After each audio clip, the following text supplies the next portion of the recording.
आत्माओं का तांडव और नृतन बराबर शमशान घाट में चलता रहता है। इसी पर नियंत्रण कर साधक पराजगत से अपना संपर्क बना लेता है। संपर्क दो प्रकार से होता है, दृश्य और अदृश्य। दृश्य यह है जिसके द्वारा हमें संपर्क होता दिखाई देता है। बिजली दिखाई नहीं पड़ती, पर उसके माध्यम तार को देखकर हम जान जाते हैं कि यह बिजली की लाइन है। अदृश्य वो जिसमें हम संपर्क का माध्यम नहीं देख सकते। बेतार का तार या रेडियो प्रसारण, इनका संपर्क अदृश्य होता है। यह संपर्क परस्पर आकर्षण पर निर्भर करता है। इस प्रकार के संपर्क केवल अनुभव किए जाते हैं। संपर्क का माध्यम अदृश्य ही रह जाता है।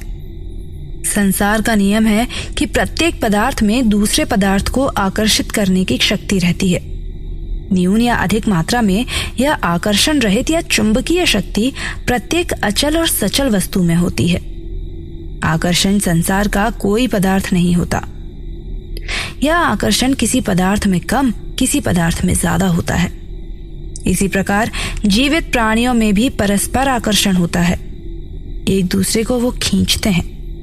यह परस्पर आकर्षण का प्रभाव ही है कि पहली नजर में यदा कदा स्त्री पुरुष एक दूसरे के लिए जान दे देने पर उतारू हो जाते हैं। इसी परस्पर आकर्षण का नाम ही प्यार है। प्रायः यह आकर्षण हम महसूस भी करते हैं। परस्पर आकर्षण के कारण एक दूसरे के शरीर में सनसनी फैल जाती है और दिल की धड़कनें भी बढ़ जाती हैं। चंद्रमा जिस प्रकार लाखों मील दूरी पर रहकर अपना विशाल समुद्र पर प्रभाव डाल सकता है, उसी प्रकार हम अपनी अपनी आकर्षण शक्ति के बल पर एक दूसरे को प्रभावित करते रहते हैं। किस पर कितना प्रभाव पड़ता है यह इस बात पर निर्भर करता है कि उसमें आकर्षण शक्ति की कितनी और कैसी मात्रा है जो अपना प्रभाव डालना चाहती है। प्रत्येक पदार्थ की जड़ या चेतन की आकर्षण शक्ति पर संसार चल रहा है और ब्रह्मांड टिका है, अन्यथा सर्वनाश हो जाएगा। ब्रह्मांड के समस्त ग्रह उपग्रह केवल एक दूसरे से आकर्षण के कारण ही टिके हुए हैं। स्वयं हमारा चलना फिरना आकर्षण क्रिया पर आधारित है। खुले मैदान में हमारी सामान्य गति कम पड़ जाती है, जबकि गलियों और सड़कों में हम अधिक चल लेते हैं। ऐसा करते समय हमें पता नहीं लगता कि खुले मैदान में अधिक समय लगता है। खुले मैदान में हमें आकर्षित करने वाले जड़ या चेतन कम ही मिलते हैं, जबकि गलियों में ऐसे आकर्षण बहुतायत से हैं। जंगल का रास्ता पार करना हमें अखर जाता है, जबकि सड़कों और गलियों का नहीं। यही कारण है इसका। इसके अलावा एक तथ्य अणुओं का भी है। अणुमय संसार का प्रत्येक जड़ चेतन अणुओं से बना है। अणुओं का परस्पर आकर्षण ही प्रत्येक वस्तु को उसके रूप आकार दिए हुए हैं। अणुओं का विखंडन या उनके क्रम में व्यवधान होने के कारण उनका रूप रंग बदल जाया करता है। यह आकर्षण का ही केंद्र है। इसके प्रभाव से ही संपूर्ण सृष्टि या ब्रह्मांड का अपना कार्य चल रहा है। तंत्र विद्या भी इसी प्रकार के आकर्षण के सिद्धांत पर आधारित है। किसी भी जड़ या चेतन पर अपना प्रभाव डालने के लिए उसकी अपेक्षा करना हमारे आकर्षण की मात्रा का अधिक होना आवश्यक है। तंत्र में सिद्धि का अर्थ इसी फॉर्मूले पर है। तंत्र विद्याएं या साधनाएं इसी आधार पर हैं। इस प्रकार जब आकर्षण अधिक होता है तो जड़ या चेतन प्रभावित होता है। इस प्रभाव के कारण हम उसे अनुकूल दिशा या कार्य में ला सकते हैं। यही मूल रहस्य है तंत्र का।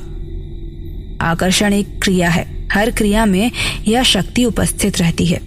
बिना शक्ति के हम क्रिया नहीं कर सकते और प्रत्येक शक्ति में इस कारण ऊर्जा है। ऊर्जा से ही शक्ति उत्पन्न होती है। इस प्रकार ऊर्जा से शक्ति, शक्ति से आकर्षण और आकर्षण से मनोकूल रूप या संचालन किया जाता है। ऊर्जा का स्रोत है भैरवी। महाशमशान में उसके साथ संपन्न क्रियाओं के द्वारा इस ऊर्जा को अधिक उपयोगी मात्रा में प्राप्त किया जा सकता है। आत्माओं को अपने आकर्षण के बल पर प्रभावित कर उससे अनुकूल कार्य भी करवाए जा सकते हैं। आत्माओं के द्वारा किए गए इस प्रकार के कार्य अलौकिक हो जाते हैं।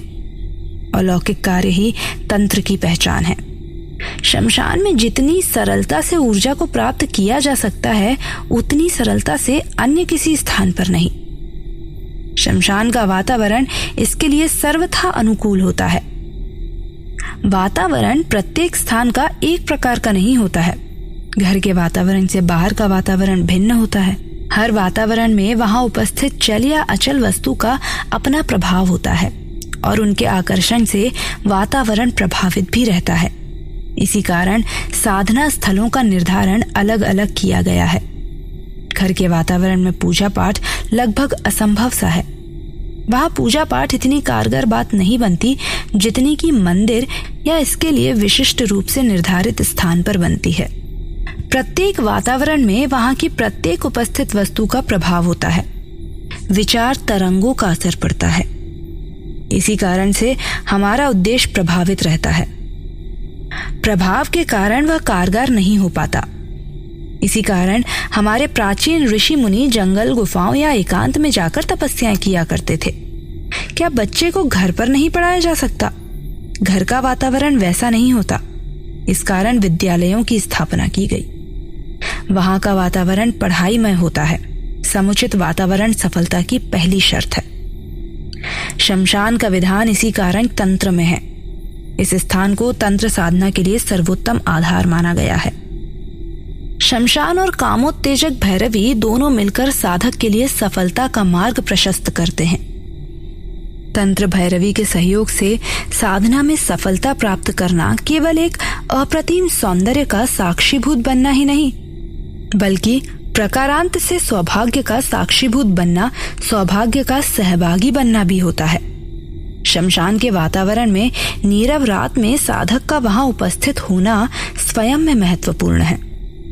इस प्रकार की कल्पना मात्र ही प्रत्येक व्यक्ति को रोमांचित कर देती है। कार्य रूप में यह इतनी रोमांचकारी क्रिया नहीं है। इस आधार पर इसका महत्व है। सिद्धि का अर्थ है अपने मनोनुकूल कार्य का संपादन। इसके लिए की गई साधना कभी व्यर्थ नहीं जाती। इसी साधना के लिए यह सब प्रावधान किया गया है। साधनाएं इस बात पर निर्भर करती हैं कि आसपास का वातावरण क्या है, आसपास के आकर्षण क्षेत्र की स्थिति क्या है। इस बात को अब तो विज्ञान भी प्रमाणित कर चुका है। जैसे जैसे हम ऊंचाई पर चढ़ते जाएंगे, वैसे वैसे हमारे मन में वासना के विचार खत्म होते जाएंगे। हिमालय पर आरोहण करते समय व्यक्ति के मन में काम रंच मात्र नहीं आता। चंद्रमा पर गए व्यक्ति निद्रा के एकांत क्षणों में भी काम का विचार मन में न ला सके। न केवल ऊंचाइयां बल्कि आसपास की वस्तुएं सजीव और निर्जीव अपना पूरा प्रभाव डालती हैं। भैरवी के साथ की गई क्रीड़ाएं अपना रंग दिखलाती हैं। तांत्रिक उस समय अघोरी का रूप धारण कर लेता है। चिता की अग्नि अतिरिक्त ऊर्जा देती है और उसकी राख शरीर पर मलने से उसका अपना प्रभाव होता है। भैरवी शमशान में एक ऐसी सहयोगी होती है जो ऊर्जा का स्रोत बराबर प्रवाहित रखती है। शमशान में रात की नीरवता में किया गया चिंतन अत्यंत शक्तिशाली क्षमता रखता है। यही क्षमता शमशान में नाना प्रकार का रंग दिखलाती है, जिसका तंत्र शास्त्रों में अत्यंत रोमांचक वर्णन किया गया है। मरघट जीवन में मृत्यु और मृत्यु से जीवन की ओर ले जाने वाला केंद्र है। वैसे भी मरघट को देखने मात्र से हर किसी के मन में वैराग्य सा भर जाता है। जब देखने मात्र से यह दशा होती है तो रात में निवास से क्या ना होगा, इसकी सहज कल्पना की जा सकती है। इस रूप में व्यक्ति का साधक पर अपना प्रभाव पड़ता है। समय के साथ से ये परंपराएं समाप्त की गईं। आज के युग में इस तरह की बातें लोगों को बकवास लगती हैं, पर मनोविज्ञान के प्रकाश में इस तरह की बातें क्या सच नहीं होती? हर आदमी अपने आप में अपने विचारों से प्रभावित होता है। चेहरे की बनावट नहीं, पर उसकी आभा से इसका पता चल जाता है। उसके भाव, आंखों की चमक इस बात को स्वयं उजागर कर देती है कि व्यक्ति कैसा है, क्या है। यह आभा या ऑरा आदमी के अपने मन के विचारों से बनता है। आदमी का चेहरा नहीं, उसका व्यक्तित्व प्रभावशाली माना जाता है। विचारों के प्रभाव की शक्ति के कारण ही शमशान में किए गए विचार अपना महत्व रखते हैं। शमशान से उठी विचार तरंगे अत्यंत प्रभावकारी होती हैं। विचार ही सत्य है, यही एकमात्र सत्य है, बाकी सब मिथ्या है। हर प्रकार का विचार सत्य होता है, शेष असत्य है या मिथ्या। विचारों के समक्ष हमारी मान्यताएं या धारणाएं तुच्छ हैं, अर्थात उनका महत्व नहीं है। महत्व इस बात का है कि हम कहाँ हैं और किस रूप में हैं। हम भारतवासी बतलाते हैं कि हिमालय हमारे उत्तर में है, पर तिब्बतवासी के लिए भी क्या वह उत्तर में है? उसके लिए तो हिमालय दक्षिण में है और हमारे लिए सत्य है, वही दूसरे के लिए मिथ्या। हमारा सच या हमारी धारणा हर एक के लिए मान्य नहीं हो सकती। अपनी धारणा होती है, एक दूसरे के लिए वह लागू नहीं होती। अतएव विचार ही सत्य है और यह सत्य देश तथा काल की सीमाएं परखकर कहा जाता है। फलतः सत्य है तो केवल विचार। इसी कारण विचार शक्ति के बल पर तंत्र स्थापित है। इसी से पूर्ण जगत को माया जाल कहा गया है। काफी सीमा तक यह एक सत्य है। अगर यह सवाल किया जाए कि आप जीवित हैं, इसका क्या प्रमाण है? इसका उत्तर संभव है। जो कुछ देख रहे हैं आप, क्या वह सपना नहीं हो सकता? इसी तरह तो आप रात में भी सपना देखते हैं। आप सपना देख रहे हैं और यह सब उलझनमय जीवन जी रहे हैं। क्या यह स्वप्न नहीं है? आप तो कब के मर चुके हो। यह सब आप सपना देख रहे हैं। इसका कोई ठोस उत्तर नहीं दिया जा सकता। इसी कारण इस संसार को मायाजाल या मिथ्या कहा गया है।